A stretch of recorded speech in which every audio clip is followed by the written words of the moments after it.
ரசூலுல்லாஹி ஸல்லல்லாஹு அலைஹி வஸல்லம் சொன்னார்கள், ஆதம் படைக்கப்பட்டதிலிருந்து மறுமை வரும் வரை இந்த பூமியிலே வரக்கூடிய சோதனைகளில் பெரிய சோதனை மஸீஹுத் தஜ்ஜாலுடைய சோதனை.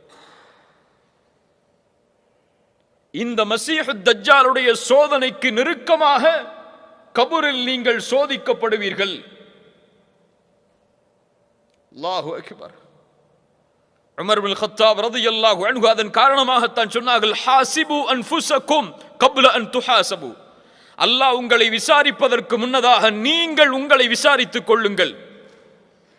அந்த கபரின் வீட்டை இந்த உலகத்திலேயே நீங்கள் அலங்கரித்துக் கொள்ளுங்கள். கபர் கட்டப்படுவது இங்கே எம்முடைய அமல்களால், அது அலங்கரிக்கப்படுவது எம்முடைய அமல்களால், எம்முடைய நாட்களால்.